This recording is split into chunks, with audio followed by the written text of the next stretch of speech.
नमस्कार साथियों, स्वागत है अपने इस वीडियो सेशन की क्लास के अंदर। दोस्तों, इस वीडियो के अंदर आज अपन कक्षा 9 की जो मैथ बुक है चैप्टर संख्या 1 संख्या पद्धति पढ़ने वाले हैं। संख्या पद्धति के अंदर इस जो पहला चैप्टर है इसके अंतर्गत क्या क्या बातें कही गई हैं उसके बारे में इस वीडियो के अंदर जानेंगे और उसके बाद में अपन है वो प्रश्नों पर आएंगे। तो आज की वीडियो में केवल इस पार्ट का इंट्रोडक्शन रहेगा। संख्या पद्धति मतलब प्राकृत संख्या कौन सी है, पूर्ण कौन सी है, परिमेय कौन सी है, अपरिमेय कौन सी है, छह भाज्य भाज्य ये संख्याएं कौन कौन सी है, इसके बारे में जानकारी हासिल करेंगे। और उसके बाद में जो इस चैप्टर के लास्ट में घातांक के नियम भी दिए गए हैं तो घातांक के नियम भी जानने की कोशिश करेंगे। वीडियो के अंत तक आप जरूर बने रहिएगा। तो संख्या पद्धति चैप्टर का नाम है संख्या पद्धति। अब जो नंबर सिस्टम है संख्या पद्धति, संख्या पद्धति नंबर सिस्टम, इसके अंतर्गत अपन जो पहली संख्या पढ़ने वाले हैं वो संख्या है प्राकृत संख्या।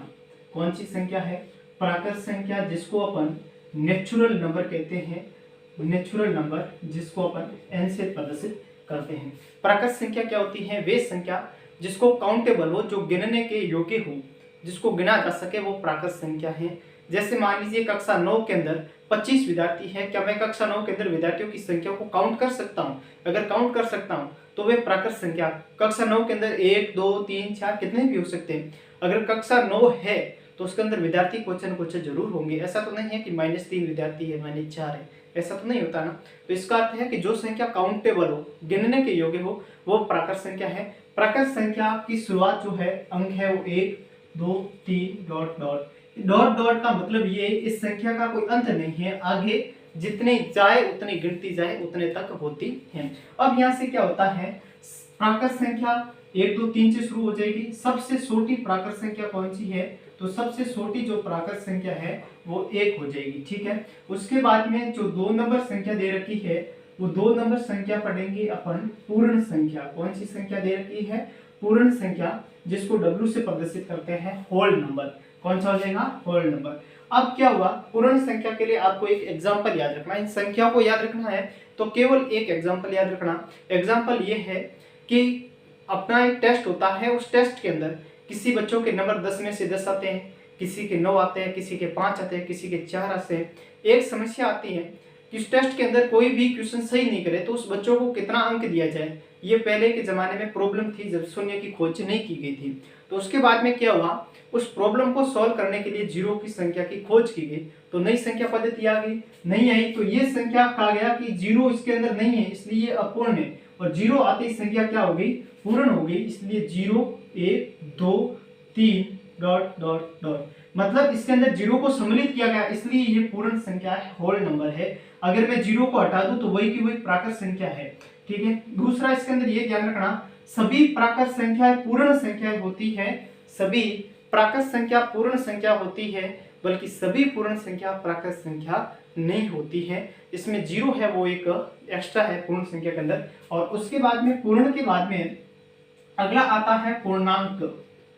कौन सी संख्या होती है? पूर्णांक संख्याएं, पूर्णांक संख्या। अब पूर्णांक जो संख्या है, जेहलिन शब्द जेड है, जो जर्मन शब्द जेहलिन से लिया गया, ये इसको जेड से प्रदर्शित करते हैं। अब पूर्णांक संख्या क्या होती है? जैसे मान लीजिए आप किसी भी एग्जाम दे रहे हो आप, तो इसके अंदर सबसे पेपर के ऊपर लिखा होता पूर्णांक 50, पूर्णांक 100, 100 का पेपर लिखा होता पूर्णांक 100, 50 का तो 50, 10 का तो 10, उसके ऊपर पूर्णांक लिखा होता है सबके ऊपर।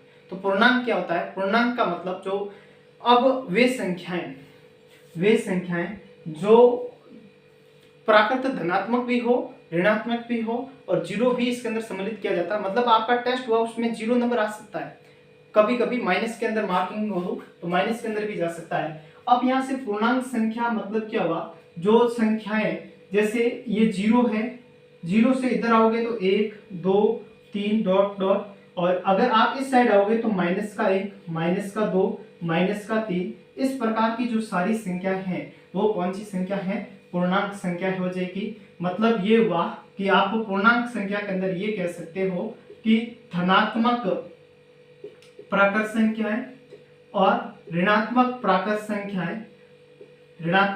संख्याएं, फिर आप ये कह सकते हो इसके अलावा जो सारी पूर्ण संख्या है वो क्या है, पूर्णांक संख्या के अंदर काउंट होती है। मतलब पूर्णांक संख्या के अंदर आप देखोगे, ये हटा दीजिए, 0 1 2 3 शुरू हो रहा है, पूर्ण संख्या भी है, पूर्णांक के अंदर प्राकृत भी है। यानी कहने का अर्थ यह कि सभी प्राकृत संख्या एक पूर्ण संख्या होती हैं, सभी पूर्ण संख्याएं एक पूर्णांक संख्या होती है। ठीक है, उसके बाद में जो अपना नंबर रहेगा, नेक्स्ट पूर्णांक के बाद में अगला जो अंक आता है वो आता है परिमेय और अपरिमेय के बारे में पढ़ेंगे। इसमें याद रखना, प्राकृत 1 2 3 से शुरू होती है, पूर्ण 0 से शुरुआत होती है, पूर्णांक है वो 0 से धनात्मक दिशा की ओर 1 2 3, ऋणात्मक की ओर -1 -2 -3 से शुरू होती है। सबसे छोटी जो पूर्ण संख्या है वो कौन सी है, 0 है, वो सबसे छोटी पूर्ण संख्या हो जाएगी। ठीक है, उसके बाद में अपन पढ़ने वाले हैं वो संख्या आती है परिमेय संख्या और अपरिमेय संख्या। परिमेय संख्या क्या होती है, परिभाषा तो अपन को हर किसी को आती है कि P/Q के रूप में लिखी जा सकने वाली संख्या को परिमेय संख्या कहते हैं। लेकिन अपन समझेंगे कि यहाँ पर P क्या है, Q क्या है, किस प्रकार से आती है परिमेय संख्या। ठीक है, परिमेय संख्या इसको Q से डिफाइन किया जाता है।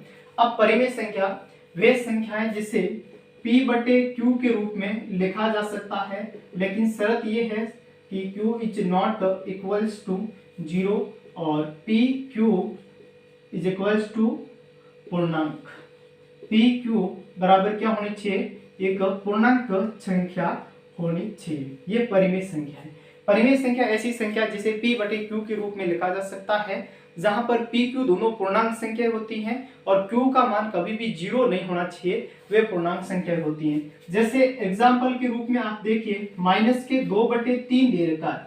यहाँ पर -2/3 में आप देखोगे -2 भी एक पूर्णांक है। पूर्णांक संख्या कौन सी होती है, 0 से 1 2 3, इधर आओगे -1 -2 -3।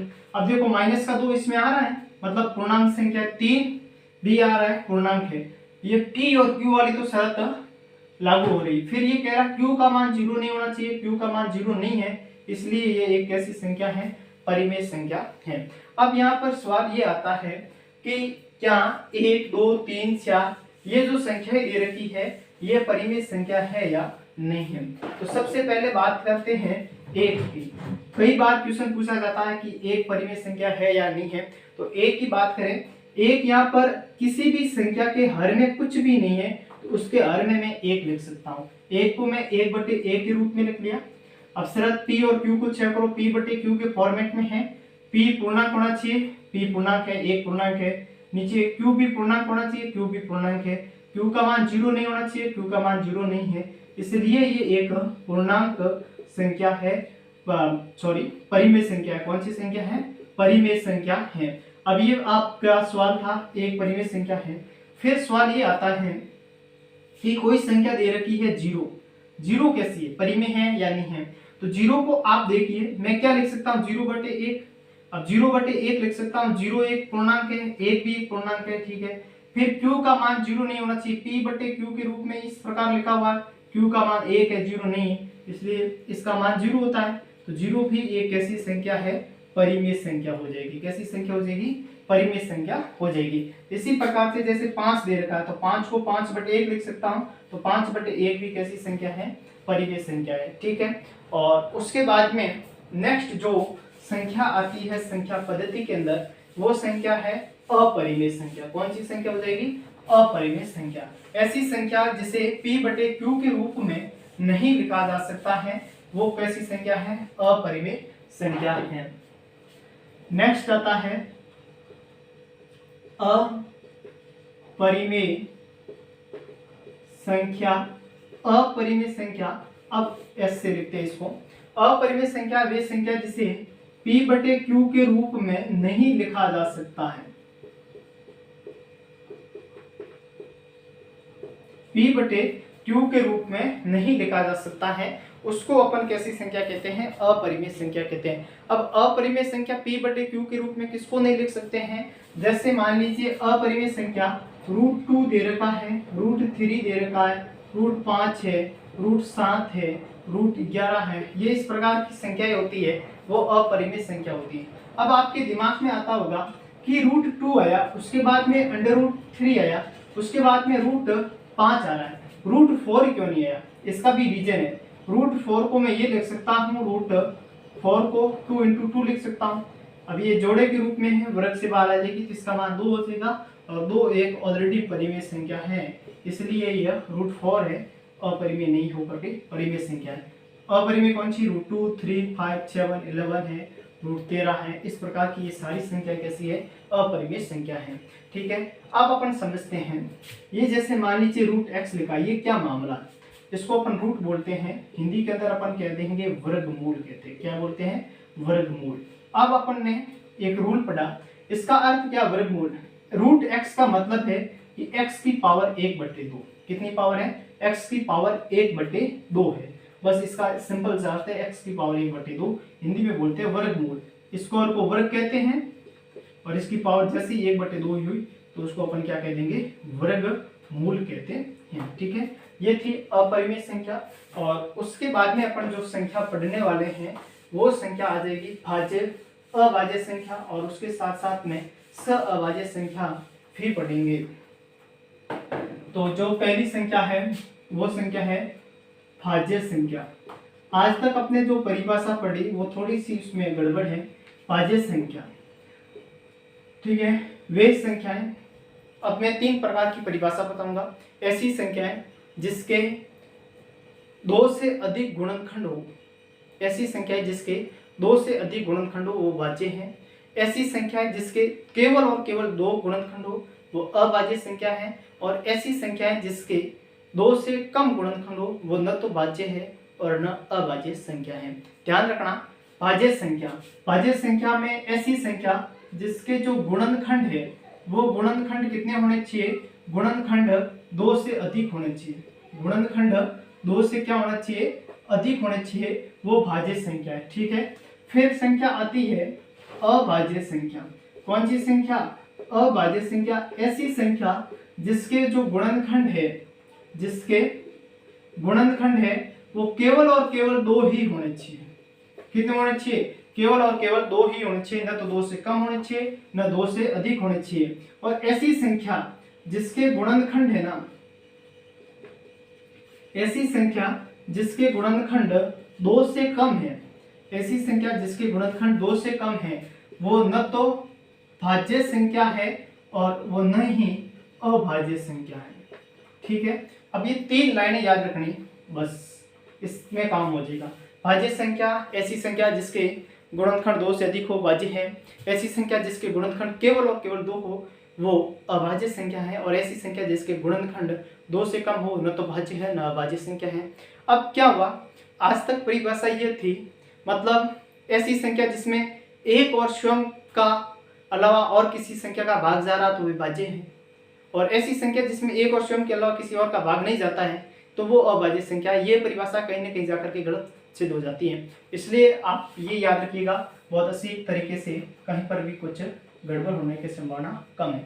अब जैसे मान लीजिए मैंने एक संख्या ली 4, फिर ये देखा कि ये भाज्य है अभाज्य, इसके से किया तो इसके टुकड़े किए, गुणनखंड क्या होता है इधर देखिए, मतलब 4 के अंदर किसका भाग जा रहा है? 4 के अंदर 1 का जा रहा है, 4 के अंदर 2 का भाग जा रहा है, 3 का नहीं जाता, 4 के अंदर 4 का भाग, यानी 4 के अंदर 3 ये संख्या है, इन तीनों संख्याओं का भाग जा रहा है।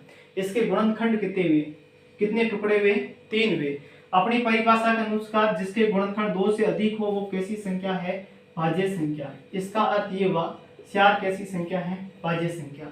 एक और उदाहरण लीजिए, जैसे मान लीजिए मैंने ले लिया 8 के टुकड़े किए, 8 के अंदर 1 का भाग जा रहा है, 8 के अंदर 2 का जा रहा है, 8 के अंदर 4 का जा रहा है, 8 के अंदर 8 का जा रहा है। इसके 4 गुणनखंड प्राप्त हुए।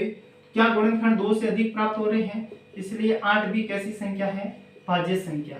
फिर मैंने क्या किया, एक संख्या ली 3 और इसके टुकड़े करने की कोशिश की।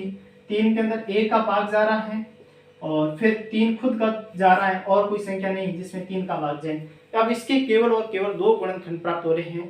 इसका मतलब ये हुआ जिस संख्या के 2 गुणनखंड प्राप्त हो, केवल और केवल 2 ही प्राप्त हो, वो अभाज्य संख्या। कैसी संख्या है? अभाज्य संख्या है। तो यहाँ पर केवल और केवल 2 ही प्राप्त हो रहे हैं गुणनखंड, इसलिए ये 3 जो है वो कैसी संख्या हो जाएगी? अभाज्य संख्या हो जाएगी। जैसे मान लीजिए एक संख्या दे रखी 13, तो 13 का भी 1 का भाग जा रहा, फिर 13 का जा रहा, केवल और केवल 2 गुणनखंड प्राप्त हो रहे हैं, इसलिए 13 भी कैसी है, अभाज्य संख्या है। ठीक है, अब बात आती है कि परिभाषा, वो परिभाषा गलत कैसे सिद्ध होती है। तो वो परिभाषा गलत इस प्रकार से होगी कि अगर मान लीजिए संख्या दे रखी है 1, अब आपको एक बताना है भाज्य संख्या है या अभाज्य संख्या है।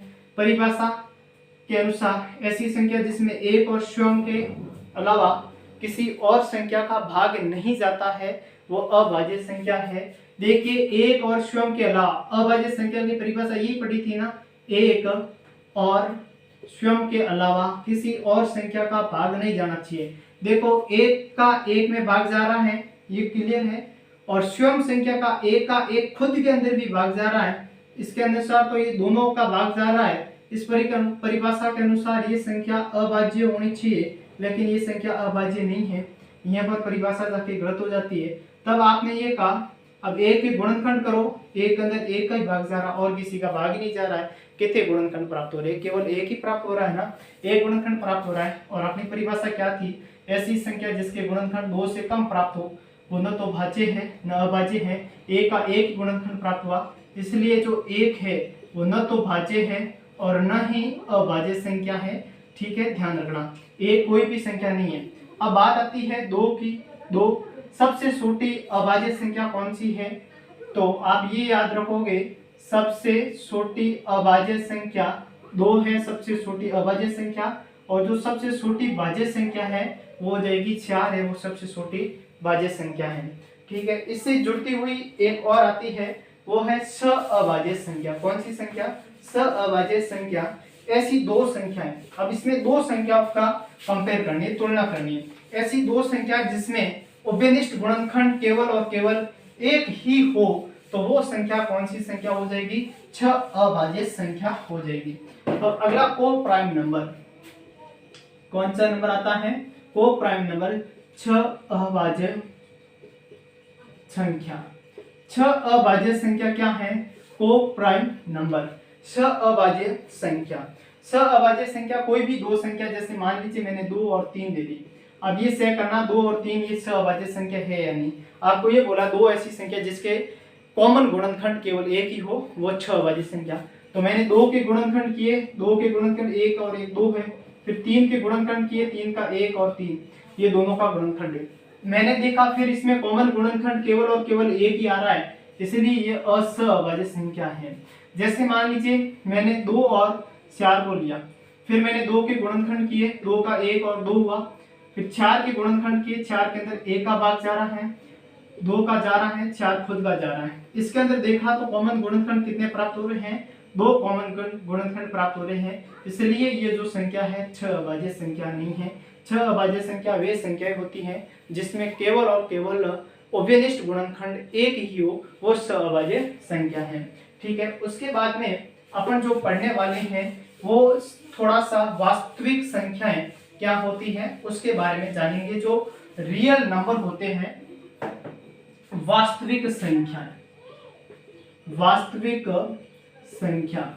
अब वास्तविक संख्या है वो क्या होती है, जो रियल नंबर होते हैं उसको। अब वास्तविक संख्या जो रियल नंबर है ये होता है जब परिमेय प्लस अपरिमेय, परिमेय प्लस अपरिमेय इन दोनों संख्याओं का मिक्सर किया जाए तब बराबर कौन सी संख्या प्राप्त होती है, वास्तविक संख्या प्राप्त होती है। कौन सी संख्या प्राप्त होती है, वास्तविक संख्या प्राप्त होती है। यानी सारी की सारी परिमेय, सारी की सारी अपरिमेय संख्या को मिलाया जाए तो वो कौन सी प्राप्त होती है, वास्तविक संख्या, रियल नंबर प्राप्त होता है।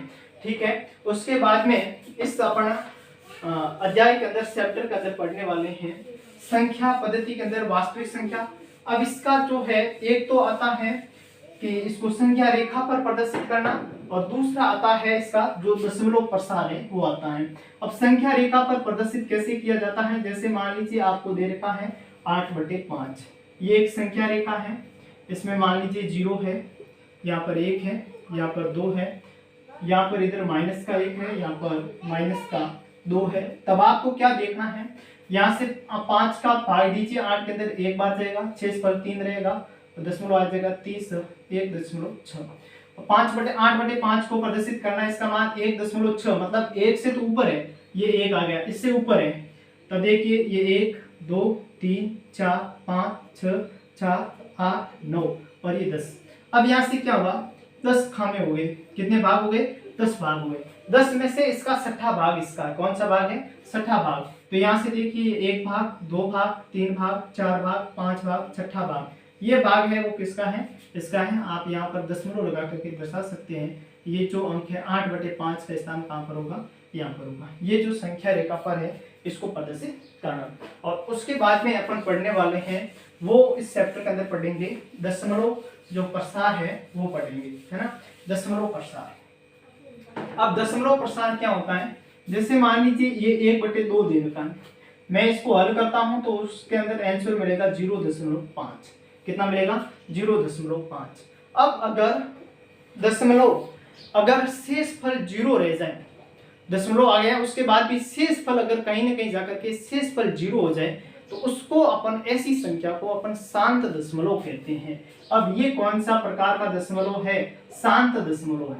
किस प्रकार का दशमलव है, शांत दशमलव इसको अपन कहेंगे। शांत दशमलव जहां पर शेषफल 0 रहता हो। एक संख्या और आती है 1/3, इसको हल करेंगे तो आप क्या आएगा, मतलब ये आ जाएगा, भाग नहीं जा रहा है, 0.33। ये 3 बार बार रिपीट हो रहा है तो बार बार लिखने की जरूरत नहीं है। जब कोई संख्या बार बार रिपीट हो तो उसके ऊपर एक अंक लेकर के उसके ऊपर बार लगाया जाता है।